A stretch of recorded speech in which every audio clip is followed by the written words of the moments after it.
c'était dans son plan.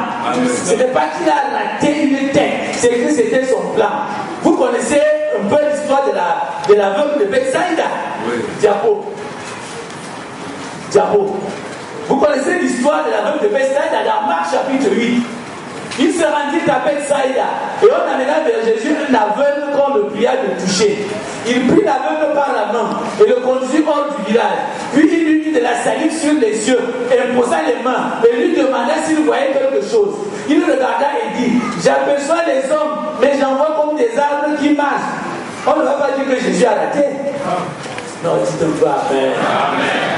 Alors, Jésus lui mit de nouveau les mains sur les yeux. Parfois, lorsque Jésus veut bien faire le travail avec Satan, il va avec méthode. Il évolue. Amen. Pour bien montrer à Satan que c'est lui, Jésus, qui a la domination. Donc, c'était un processus prévu en 2 temps. Jésus a prévu ça, qu'il allait aller étape par étape. Dans un premier temps, il brise les reins. Oui. Il dit, tu peux encore parler?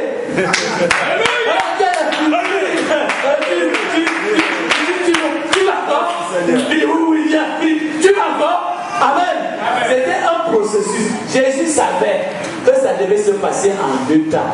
C'est pour ça que quand Jésus était sur la terre, avant même qu'il aille sur la croix, il a dit aux disciples, j'ai encore beaucoup de choses à vous dire, mais vous ne pouvez pas les porter maintenant.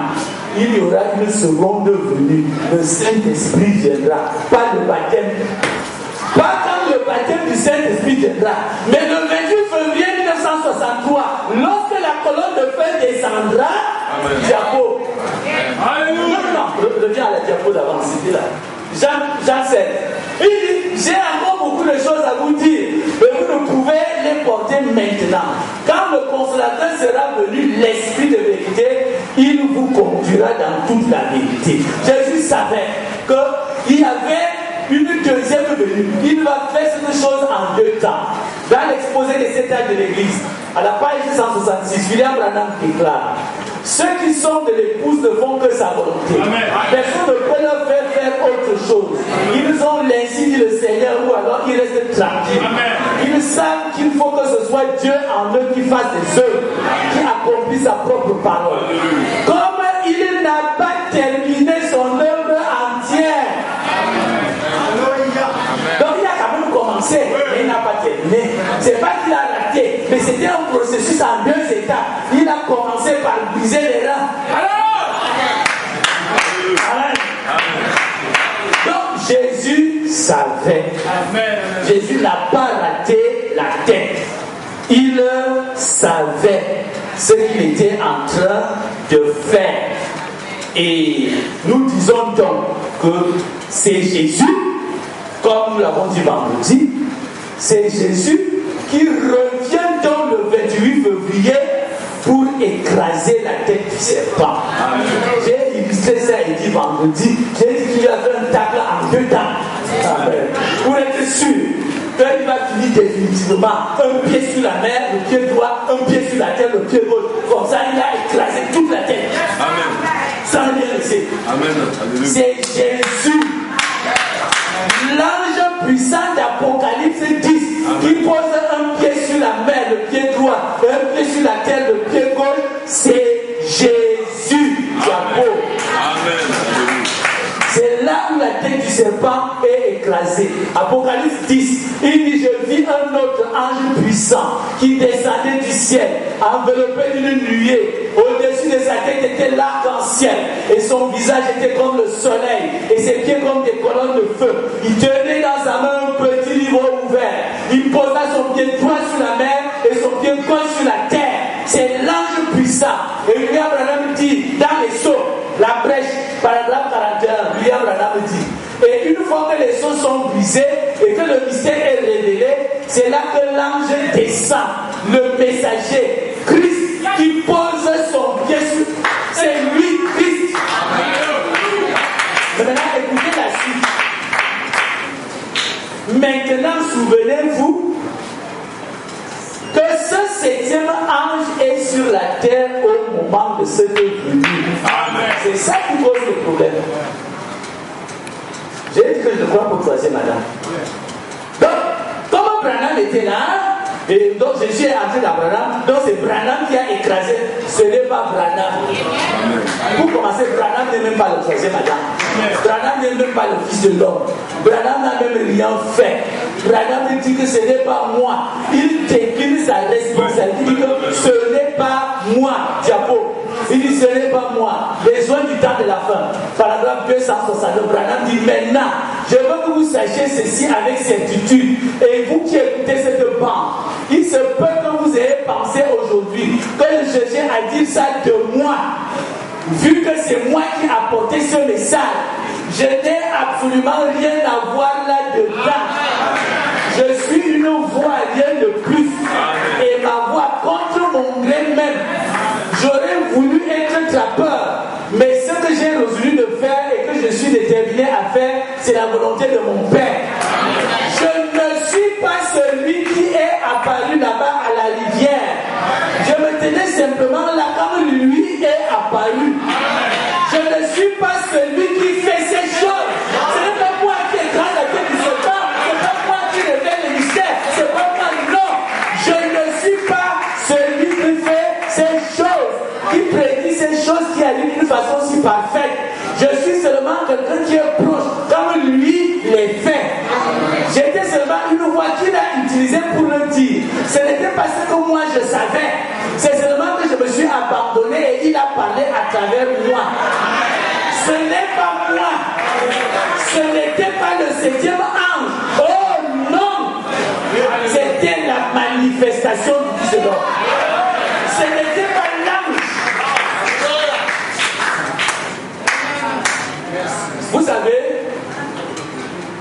Vous savez,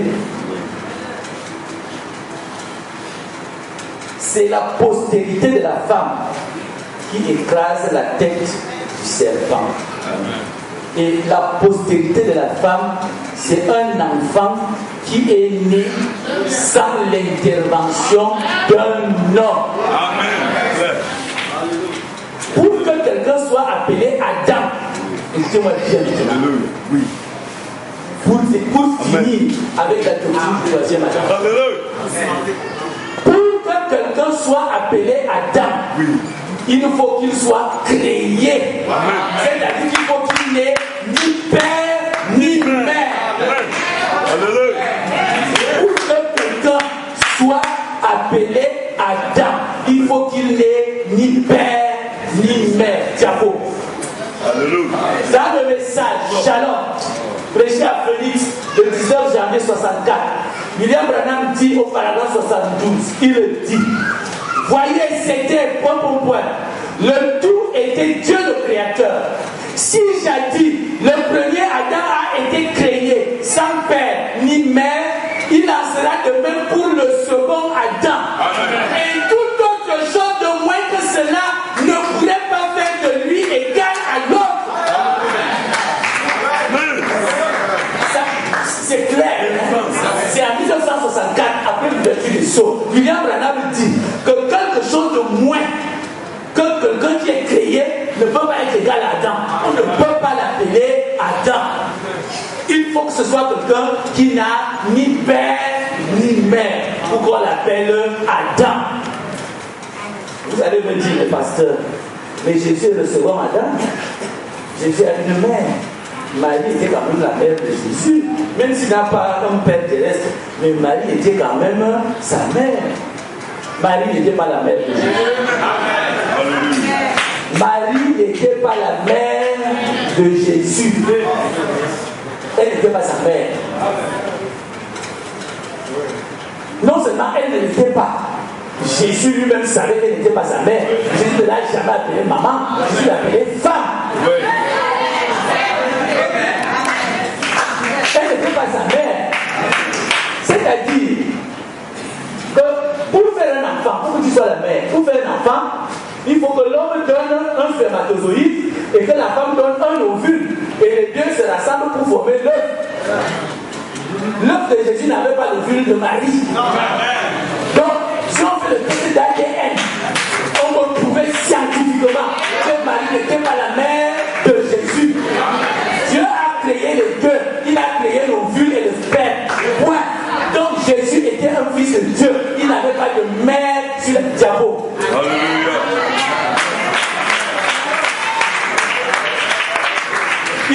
Jean chapitre 2, les noces de Cana, vous savez, là où Jésus a appelé femme, qu'y a-t-il entre moi et toi? Il n'a pas dit maman. Non.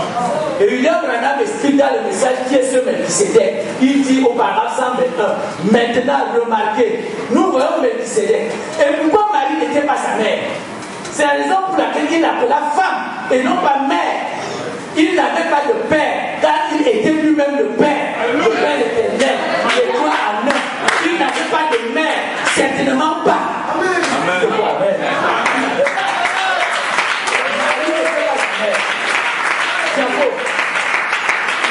Dans le message de Signe, prêché le 8-3-64 à Dallas, au paragraphe 32, il dit maintenant, je sais que beaucoup d'entre vous, les protestants aussi, vous pensez que nos vulves venaient de Marie.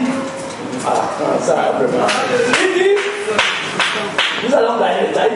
Il dit maintenant, regardez. Il dit, eh bien, c'était le corps. Marie a fourni l'ovule. Non, monsieur, elle n'a pas fourni l'ovule, pas du tout. Si c'était l'ovule, vous ne pouvez pas recevoir le sperme sans avoir une sensation. Et si elle a eu une sensation, qu'est-ce que vous êtes en train de blâmer de Dieu? Il a créé les deux, l'ovule et le sang. Voilà exactement ce qu'il était. Nous avons touché Dieu, dit la Bible. Donc, Marie n'était pas la mère de Jésus. Jésus était comme le premier Adam. Il n'avait ni père terrestre, ni mère terrestre. C'est pour ça qu'on pouvait l'appeler deuxième et dernier Adam. Et pour qu'il y ait un troisième Adam, il faut qu'il y ait quelqu'un d'autre qui soit aussi sans père ni mère. Nous connaissons Charles Branham, le père de William Branham. Nous connaissons sa mère. Donc William Branham n'est pas le troisième Adam. Et vous ne direz jamais dans le message cette appellation, cette terminologie, troisième Adam. Ce n'est pas William Branham qui a écrasé la tête du serpent, c'est Jésus-Christ. C'est lui qui devait accomplir Genèse 3:15. La postérité de la femme écrasera la tête du serpent. Que le Seigneur vous bénisse. Est-ce que nous pouvons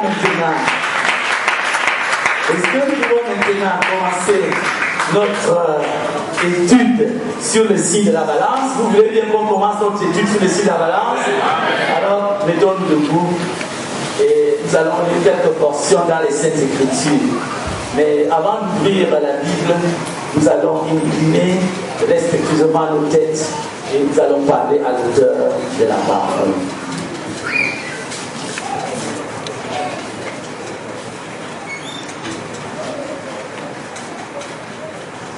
Nous prions le Seigneur. Notre Seigneur bien-aimé, nous te sommes infiniment reconnaissants. Amen. Parce que tu as rassemblé ton peuple dans ta maison en ce matin. Seigneur, ils ne sont pas venus pour voir un beau bâtiment. Non. Bien que ce bâtiment soit très beau, et je te remercie parce que tu as été bon pour le pasteur de cette église et pour son assemblée. Amen. Mais ce n'est pas la beauté du bâtiment que ce peuple est venu voir ce matin. Ils ne sont pas venus voir non plus un prédicateur éloquent. Ils sont venus pour te voir. Amen. Ils sont venus, Seigneur, pour que tu leur parles. Amen. Ils sont venus pour que tu penche une oreille attentive à leurs requêtes. Alléluia. Et pour que tu poses ta main bénissante sur leur tête. Amen. Afin qu'ils repartent d'ici avec les bénédictions qui viennent de toi. Amen. C'est pour ça que je voudrais élever à toi les nombreuses requêtes de prière qui ont été déposées ici ce matin. Oh, tu n'es pas une idole muette. Oh Seigneur, tu as des yeux pour voir. Tu as des oreilles pour entendre. Tu as une mémoire pour te souvenir. Et par-dessus tout, tu as une main puissante pour donner à chacun selon son besoin. Parce que tu es Jéhovah Jireh, l'éternel qui pourvoit tous nos besoins. C'est la raison pour laquelle donne à chacun selon son besoin ce matin.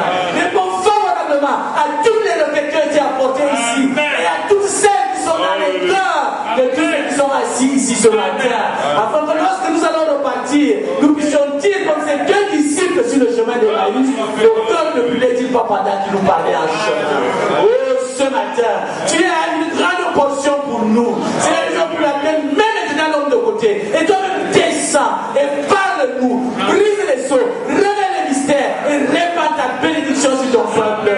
Car te prions ainsi, te demandant toutes choses humblement dans le parfait nom de Jésus-Christ. Amen. Amen. Amen. Amen. Nous allons ouvrir nos Bibles pendant que nous sommes debout.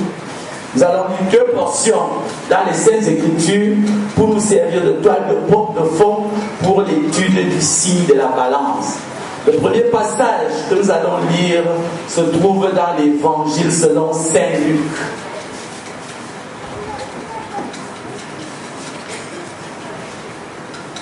Évangile selon Saint Luc, chapitre 4.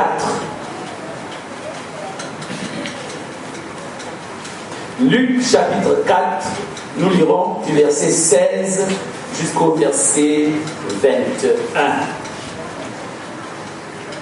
Luc, chapitre 4, verset 16 à 21. Si vous êtes à la page, je vais lire pour vous. Et il se rendit à Nazareth, où il avait été élevé, et selon sa coutume, il entra dans la synagogue le jour du sabbat. Il se leva pour faire la lecture, et on lui remit le livre du prophète Ésaïe. L'ayant déroulé, il trouva l'endroit où il était écrit: L'Esprit du Seigneur est sur moi, parce qu'il m'a oint pour apporter une bonne nouvelle aux pauvres. Il m'a envoyé pour guérir ceux qui ont le cœur brisé, pour proclamer aux captifs la délivrance et aux aveugles le recouvrement de la vue, pour renvoyer libres les opprimés, pour publier une année de grâce du Seigneur. Ensuite, il roula le livre, le remit au serviteur et s'assit. Tous ceux qui se trouvaient dans la synagogue avaient les regards fixés sur lui. Alors il commença à leur dire: Aujourd'hui, cette parole de l'Écriture que vous venez d'entendre est accomplie. Amen. Nous lirons aussi dans l'épître de Paul aux Hébreux, Hébreux chapitre 7. Et dans Hébreux chapitre 7, nous allons lire les 3 premiers versets. Hébreux chapitre 7, versets 1 à 3.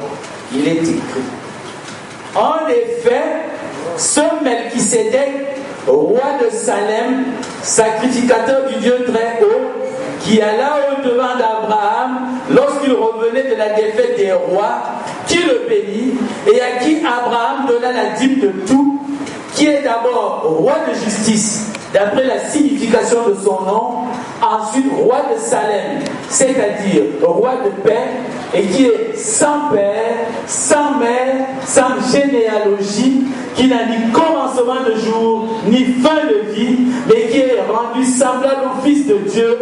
Ce Melchisédek demeure sacrificateur à perpétuité. Que le Seigneur bénisse la lecture de sa parole.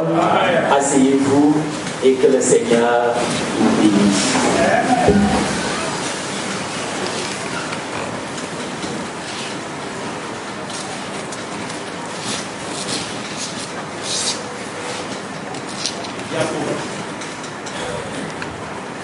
Ce matin donc,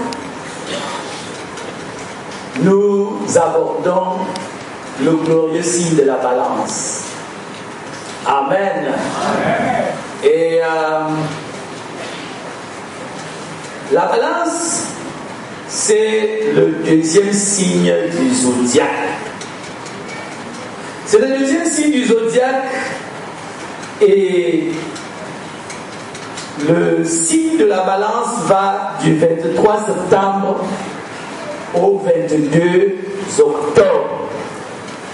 Donc les natifs de la balance sont les hommes et les femmes qui sont nés entre le 23 septembre et le 22 octobre. Et le signe de la balance est un signe très particulier dans le zodiaque. Vous savez que le mot zodiaque vient du mot grec zodiakoun et du mot grec zoul, qui veut dire cercle de petits animaux. Donc, étymologiquement, zodiaque veut dire cercle de petits animaux. Parce que la majeure partie des signes du zodiaque sont des animaux. Le bélier, le taureau, les poissons, le lion. Et il y a la balance qui est un signe presque particulier parce que lui n'est pas un animal. Amen. Amen. C'est ce signe que nous abordons ce matin, le signe de la balance. Et comme nous l'avons dit, nous ne pouvons pas parler d'un signe sans parler de la constellation, c'est-à-dire du groupe d'étoiles qui sont là-haut et que le soleil traverse. Amen. Parce que vous savez que le zodiaque, c'est cette région du ciel dans laquelle le soleil se promène, le soleil marche. Nous avons dit que la trajectoire du soleil s'appelle l'écliptique et le zodiaque c'est 8 degrés de part et d'autre de l'écliptique. Donc c'est la zone où le soleil marche. Donc par exemple, nous sommes aujourd'hui le 24 janvier. Donc actuellement, le soleil est dans le signe du Verseau. Amen. Là-bas dans le ciel. C'est là-bas où le soleil se trouve, dans sa marche. Et c'est pour ça que je vous disais que le signe de la Vierge que nous avons vu vendredi, ce signe, c'est le mois de septembre. Amen. Parce que c'est en septembre que le soleil est au niveau du signe de la Vierge. Amen. Et aujourd'hui, alors que nous voyons le signe de la balance, le signe de la balance correspond au mois d'octobre. Et le soleil est au niveau du signe de la balance au mois d'octobre. Et le soleil met donc du 22, amen, comme nous l'avons vu tout à l'heure, que le soleil met dans le signe de la balance du 23 septembre au 22 octobre. Le soleil traverse le signe de la balance. Et là-bas, à l'intérieur du signe de la balance, le soleil traverse la constellation de la balance. Donc nous allons dire quelques mots sur la constellation de la balance. Nous avons vu la constellation de la Vierge la dernière fois. Nous avons vu que la constellation de la Vierge est une grande constellation, une très grande constellation. Nous avons vu que c'est la deuxième constellation au ciel, en grandeur. Elle est tellement grande que le soleil met 44 jours pour traverser cette constellation. Et elle a beaucoup d'étoiles. Et nous avons dit qu'elle a 12 étoiles remarquables. Et l'étoile la plus brillante de la Vierge, nous avons dit que c'est Spica, Alpha Virginis. Amen. Maintenant, contrairement à la Vierge, la constellation de la balance est une faible constellation. On se demande même pourquoi on appelle ça une constellation. Elle est petite, elle est faible, elle est modeste, elle n'a même pas d'étoiles remarquables. En fait, au commencement, la constellation de la balance faisait partie de l'autre signe que nous allons voir demain, c'est-à-dire le signe du scorpion. La balance faisait partie du scorpion, c'était les pinces du scorpion. La balance, c'était les pinces du scorpion. Et jusqu'à présent, les deux étoiles les plus importantes de la balance portent le nom de pinces du scorpion. Diapo. Diapo. Diapo. La constellation de la balance, nous disons la balance est une constellation du zodiaque, traversée par le soleil du 31 octobre au 22 novembre. Si vous voyez, ça fait à peine 21 jours. Or, pour traverser la constellation de la Vierge, c'est 44 jours. Celle-ci est tellement petite. Dans l'ordre du zodiaque, elle se situe entre la Vierge à l'ouest et le scorpion à l'est. Remonte les diapos. Encore. Donc, la balance se trouve entre la Vierge à l'ouest et le scorpion à l'est. Amen. Elle se trouve entre ces deux constellations. Retour sur la constellation. C'est une constellation relativement faible, sans intérêt par elle-même. Elle se repère à partir du scorpion dont elle constituait autrefois les pinces. La balance est une constellation modeste qui ne contient aucune étoile de première magnitude. Elle était jadis considérée comme les pinces du scorpion. ces étoiles en tirent leur nom. Donc, les étoiles les plus brillantes de la balance sont 4 et elles forment un rectangle. Amen. Il y a Alpha Libré, qu'on appelle Zubel El Jinubi, qui est la pince du sud. Ensuite, il y a l'autre étoile qui est Beta. Ce n'est pas B, comme on voit ici, mais c'est Beta Libré, qui s'appelle aussi Zubel El Shamali, qui est la pince du nord. Ça, c'est les 2 étoiles les plus brillantes.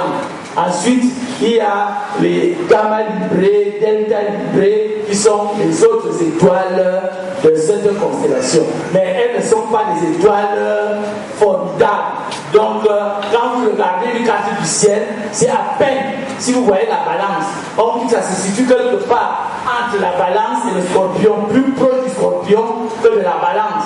Et quand vous voyez ces étoiles, c'est comme si c'était une partie de la constellation du scorpion. Donc il n'y a rien à dire sur la constellation de la balance. Elle est sans intérêt, elle est sans objet. Et il n'y a rien à dire là-dessus sur la constellation de la balance. Amen. Il n'y a rien à dire. Maintenant, nous allons parler du signe de la balance. L'image de la balance. Nous avons vu que l'image de la Vierge, c'était une jeune fille, belle. Elle est jeune, elle est belle et elle est vierge. Et elle tient dans sa main gauche, amen, un épi, et dans sa main droite un rameau. Nous avons vu ça vendredi. Maintenant, l'image de la balance, c'est une balance de Roberval. C'est-à-dire une balance qui a 2 plateaux et au milieu un fléau. Diabo. Donc, c'est presque quelque chose. Presque, hein, parce que ce n'est pas comme ça. Je n'ai pas pu trouver une bonne image et j'étais déjà pressé. Donc, c'est plutôt l'autre espèce, comme on marchait. C'est comme les balances où on achète, quand on achète la viande de l'eau, le poisson. Donc, les 2 plateaux et quelque chose au milieu là, comme ça. Il y a un fléau au milieu et 2 plateaux. C'est ça l'image de la balance. C'est une balance de Roberval. Amen. Que le Seigneur vous bénisse. Maintenant, de quoi nous parle le signe de la balance? Quand vous étudiez le zodiaque et que vous voulez parler du signe de la balance, comme ce matin, je voudrais parler du signe de la balance. De quoi nous parle le signe de la balance?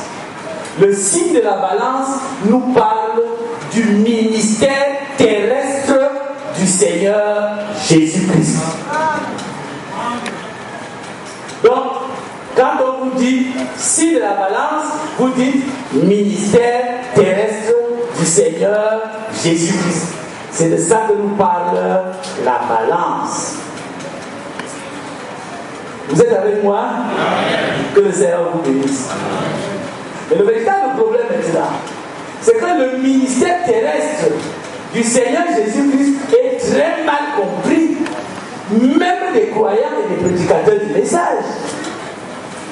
La majorité des gens pensent que le Seigneur Jésus-Christ, il est né à Bethléem, dans une crèche, il a grandi à Nazareth, c'est pour ça qu'on l'appelle Jésus de Nazareth, et là, fait son ministère dans les rues là-bas de la Palestine et il a fait tout son ministère et puis on l'a arrêté, on l'a jugé sous Ponce Pilate, on l'a condamné, on l'a crucifié au Mont Golgotha, il est mort, on l'a enterré, le 3e jour il est ressuscité des morts, puis il est monté au ciel et puis c'est fini. C'est tout ce que l'on sait du ministère terrestre de Jésus. On sait seulement que, même dans les rangs du message, que c'est fini le ministère terrestre de Jésus. On sait que Jésus ne remettra plus jamais les pieds sur la terre. Parce que quand l'enlèvement aura lieu, ce n'est pas Jésus qui descend sur la terre, c'est nous qui allons le rencontrer dans les airs. Diabo.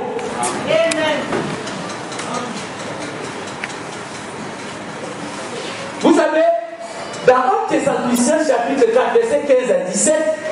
Bible déclare, voici en effet ce que nous vous déclarons, d'après la parole du Seigneur.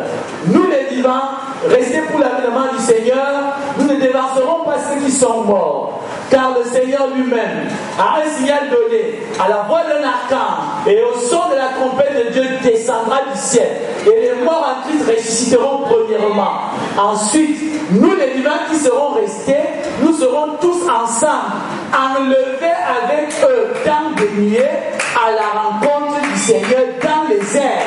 Et nous serons pour toujours avec le Seigneur. Donc la Bible dit que Jésus ne met pas le pied sur la terre. C'est nous qui le rencontrons dans les airs. Et c'était comme William Branham dit avant l'ouverture des sceaux, dans l'âge de Sardes. Dites un peu Amen. Dans l'âge de Sardes, au paragraphe 68, William Branham déclare, laissez-moi vous dire quelque chose. La Bible dit que lorsque Jésus viendra, avant qu'il vienne, il s'élèvera de faux prophètes et il s'élèverait également de faux Jésus, c'est vrai. Voici ici, point. Mais laissez-moi un peu placer ceci dans vos cœurs. Jésus ne mettra jamais son pied sur cette terre avant que l'Église ne soit partie dans l'enlèvement. Maintenant, ne l'oubliez donc pas, car il s'élèvera de faux Christ. Mais Jésus ne sera pas ici sur la terre. En effet, lorsque la trompette sonnera, il ne viendra jamais point. Nous le rencontrerons dans les airs. L'Église est déjà partie. Alors lorsque Jésus apparaîtra, ce sera le retour. Amen.